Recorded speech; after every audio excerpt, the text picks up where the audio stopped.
কি তোমাকে কি তোমার শাশুড়ি কোনোদিন এরকম করে চা দেয়নি, তাই হিংসা হচ্ছে? হুম, জ্বলন হচ্ছে? জ্বলো জ্বলো, আরও বেশি করে জ্বলো, আমি দেখতে থাকি।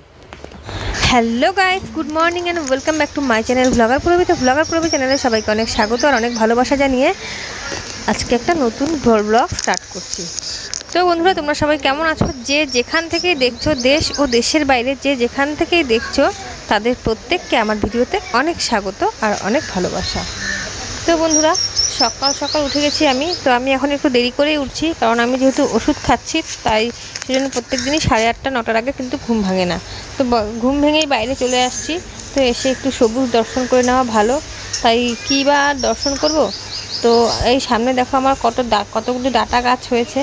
তো ডাটা গাছগুলোকে একটু দর্শন করে নিচ্ছি। আর ওই পাশে একটা কৃষ্ণচূড়া গাছ তোমাদের সঙ্গে শেয়ার করলাম। আর এই যে ডাটা গাছগুলো হয়েছে, ডাটা গাছগুলো একটা দুটো করে বড় হবে আর সেগুলোকে তুলে তুলে খাবো, ঠিক আছে। আর এই যে দেখো আমার বড় লাল গোলাপের গাছটা, আগে যখন জঙ্গল হয়ে গেছিলো সব কেটে কুটে দিয়েছি, এখন নতুন ডাল বেরিয়েছে, নতুন কুড়িও এসছে, আর কয়েকদিন পরে ফুলও ফুটে যাবে। আর শিউলি গাছটাও আমি কেটে দিয়েছি, আমার নতুন করে হয়েছে। তো ব্লগার পূরবী চ্যানেলে সবাইকে অনেক স্বাগত আর অনেক ভালোবাসা জানিয়ে আজকে একটা নতুন আর সুন্দর ভিডিও স্টার্ট করছি। দেখো, যেই না বাতাসে আর্দ্রতা বাড়তে শুরু করেছে, মানে গরমকাল পড়তে শুরু হয়েছে, আর গোলাপ ফুলগুলির আকৃতিও কিন্তু ছোট হয়ে গেছে। চলো দেখা যাক ঘরের কি অবস্থা। তুই কি করিস?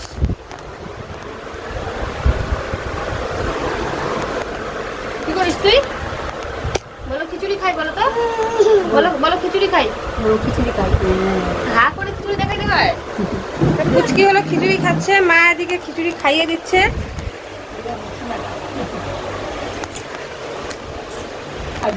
আর এখন বাজে হলো সকাল 10টা।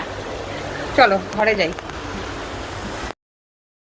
তো বন্ধুরা, আজকে সকাল সকাল ঘুম থেকে উঠেই আমার মেয়ে কিন্তু উঠোনটাকে ঝাড়ু দিয়ে নিয়েছিল। আর এখন যেহেতু সকাল 10টার মতন বাজে, তো এই সময় কদম গাছ থেকে প্রচুর পাতা পড়ে, মানে দিনরাত সবসময় পাতা পড়তেই থাকে।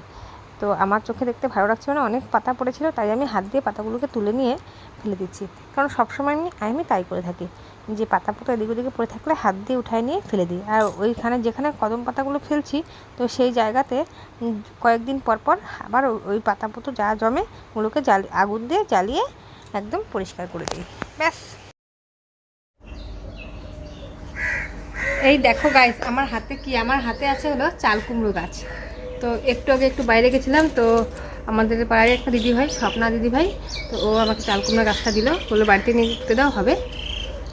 চাল কুমড়ো গাছ লাগাই। তো আমাদের বাড়িতে এখানে একটা এমনি হয়েছে, যেহেতু এমনি হয়েছে এই জায়গাতেই আমি এটা লাগাবো। বাবারে কি ডেঞ্জারাস জায়গা, ডাটা শাকগুলো বড় হবে আর তখন তো ইয়ে করে নেবো, তাই না। এখানে একটা এখানে।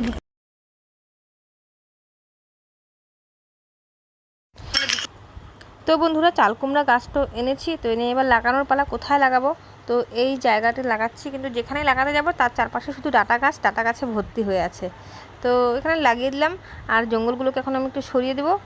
আর ডাটা গাছগুলো তো যেমন আছে তেমনই থাক, কারণ ডাটাগুলো বড় হবে, বড় হলে পরে তুলে তুলে নিব একটা একটা করে, ব্যাস। আর ওই যে পুঁই গাছ দেখেছো, পুঁই গাছ কিন্তু এদিকে ছিল, তো পুঁই গাছটাও দেখি এদিকে থাকবে, না হলে দূরে কোথাও সরিয়ে নিতে হবে। কারণ এখানে যেহেতু আগের থেকে দুটো চাল কুমড়া গাছ হয়ে আছে আর এটা একটা লাগালাম, এর মধ্যে দেখি কোনগুলো বাঁচে। তো সেইভাবে করে জাংলি দিয়ে দিতে হবে। জাংলি তো কি, ওই যে টিনের চালটা আছে উপরে, তো ওই উপরে চাল কুমড়া গাছটাকে তুলে দেব, দেখা যাক কি হয়। চলো, আমার চাল কুমড়া গাছ লাগানো কমপ্লিট।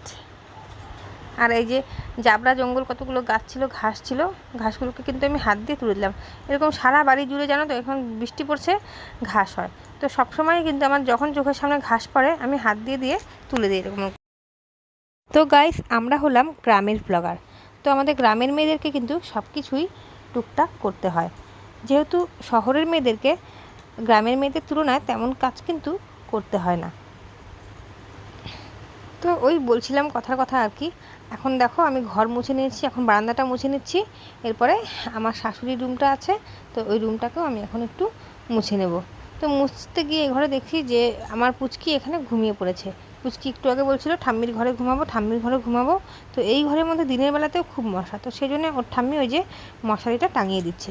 তো আমি ঠাম্মির ঘরটা মুছে নিলাম, ব্যাস। তো এবারে আমি চলে আসছি বাইরে। এবারে আমি বাইরের সিঁড়িটা ভালো করে জল দিয়ে ধুয়ে নিলাম। তো এরপরে পার্লারের ঘরটা ছিল, ওই ঘরটাকেও কিন্তু ভালোভাবে ধুয়ে নিয়েছি, মানে মুছে নিয়েছি। তো এবারে আমি যে কয়েকটি কাপড় ছিল ভেজানো, আজকে বেশি কাপড় ছিল না কারণ গতকালকে অনেকগুলো কাপড় কাচা হয়ে গেছে, তো যে কটা কাপড় ভেজানো ছিল তো সেগুলোকে ধুয়ে টুয়ে আমি স্নান করতে যাব। তো কাপড় আমার ধোয়া প্রায় হয়ে গেছে। তো এবারে কাপড় নিয়ে চলে আসছি রাস্তাতে মেলে দিতে। তো মেলতে এসে দেখি যে শাশুড়ি মার শাড়িটা শুকিয়ে গেছে। শাড়িটাকে ঘাড়ে নিয়ে নিলাম আর বাদবাকি কাপড়গুলো মেলে দিলাম। তো বন্ধুরা, এখন বাজে দুপুর 2টো। তো অন্বেষা এখানে ভাত খেতে বসে পড়েছে। তো আমি এখন স্নানে যাব, আমার স্নানটা এখনও হয়নি। তো অন্বেষা ভাত খাচ্ছে মাশরুমের তরকারি দিয়ে আর হলো শুটকি মাছ দিয়ে। ও আবার চিকেন খায় না। তো আজকে মাশরুমটা আর হলো এদিকে এটা কি বললাম, শুটকি মাছ, তো এটা রান্না হয়েছে। তো আজকেও আমি রান্নাঘরে এসে দেখি যে শুটকি মাছের তরকারি আর মাশরুমটা নিজেই করে নিয়েছে। আমি কিন্তু বারবার বললাম যে দাঁড়াও, ছাড়ো, তোমাকে করতে হবে না, ছাড়ো, তোমাকে করতে হবে না। কে শুনে কার কথা? ওনার স্বভাব, উনি এতদিন থেকে করে আসছে, ওনার স্বভাবকে আমি পাল্টাতে পারবো? কোনো দিন পাল্টাতে পারবো না। তো দেখো, কালকের যে চিকেনটা আমি রান্না করেছিলাম, তো চিকেনটা আছে, অত চিকেন আমাদের লাগে না, তো ওই চিকেনটা একটু দেখিয়ে দিলাম। আর এই যে তরকারিগুলো সব তোমাদের দেখিয়ে দিচ্ছি। মাশরুম অল্প একটুই রান্না করেছিল, মাশরুম শুধু অন্বেষা খায়, তো অন্বেষার জন্য। আর এখানে আছে পুচকির খিচুড়ি, আর এই যে ইয়েটা শুটকি মাছের তরকারিটা। পুচকির খিচুড়িটা কই, দাঁড়াও দেখাচ্ছি। তো এখন আবার ভাত বসানো হয়েছে, তো একটু পরে ভাতটা নামিয়ে আমি স্নান করতে চলে যাব। তো বন্ধুরা, আমি স্নান টান করে পুজো দিতে চলে এসেছি ঠাকুরের এখানে। তো আজকে যেহেতু সোমবার, তো এবার আমি ভোলে মহাদেবকে স্নান করাবো। তো মহাদেবকে আমি স্নান করাচ্ছি।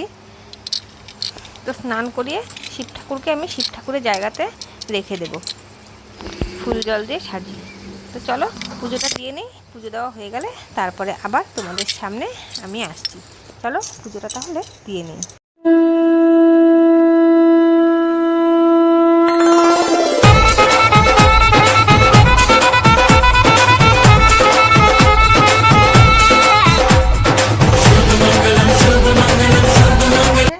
কি দিয়ে খাইলে গো?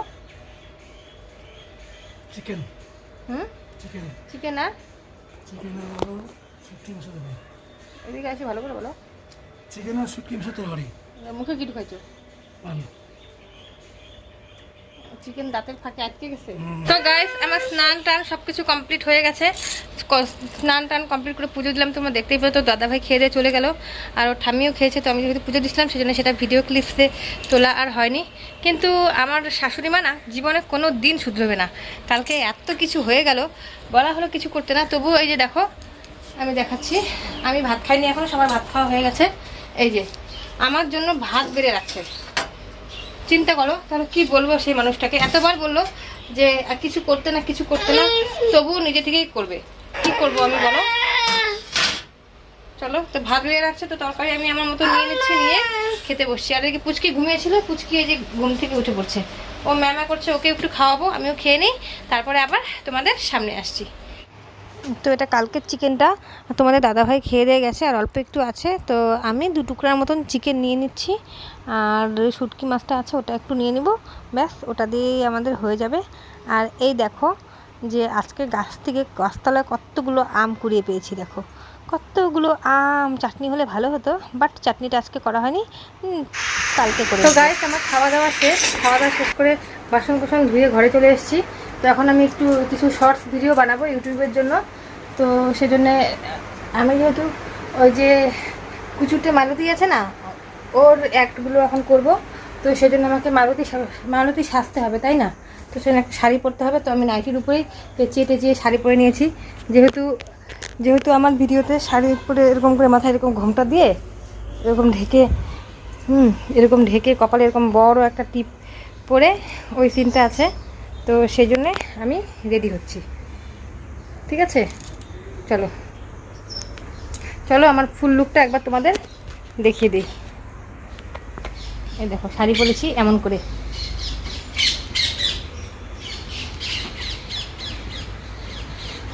কেমন লাগছে এখন টিপটা পরে নিব এই বড় কপাল জুড়ে, ঠিক আছে। তার আগে আমি একটু কুকুর লাগবে যেহেতু, তো কুকুরটাকে একটু রেডি করে আসি।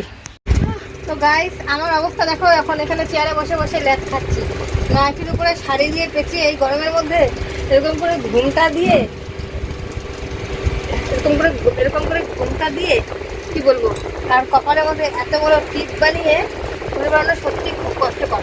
তো আমরা যে ভিডিওগুলো বানাই সত্যি প্রচুর পরিশ্রম করে প্রচুর কষ্ট করে বানাই, যাতে তোমাদের একটু ভালো লাগে, ঠিক আছে। আর এই যে অন্যের সাথে দেখো ও সেজেছে কাকু, তো সেজন্য কাজল দিয়ে এখানে গোপ আর মোচ বানিয়েছে।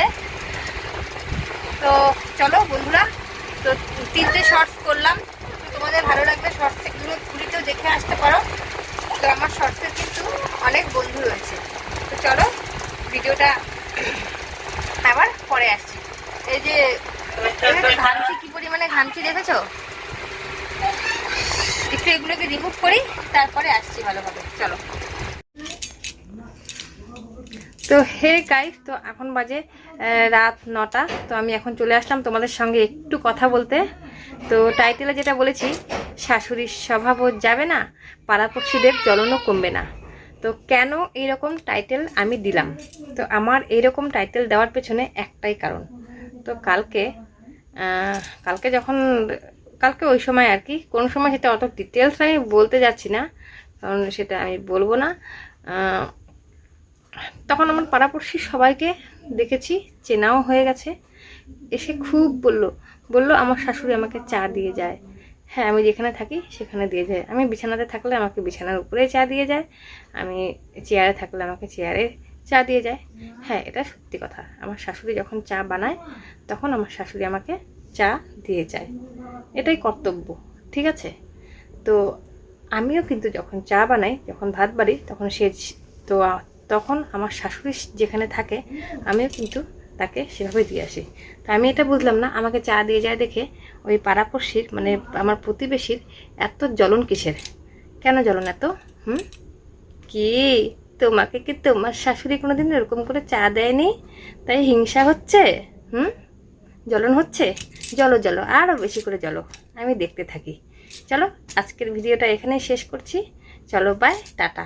সবাই ভালো থেকো, সুস্থ থাকো। আমার ভিডিওর কোনো অংশ যদি একটুও ভালো লেগে থাকে তাহলে অবশ্যই ভিডিওটিকে লাইক করে দিও আর কমেন্টস করে জানিও ভিডিওটি কেমন লাগলো। আর চ্যানেলে আমার নতুন বন্ধু হয়ে থাকলে অবশ্যই চ্যানেলটিকে সাবস্ক্রাইব করে আমার পাশে থেকো। চলো বাই, টাটা।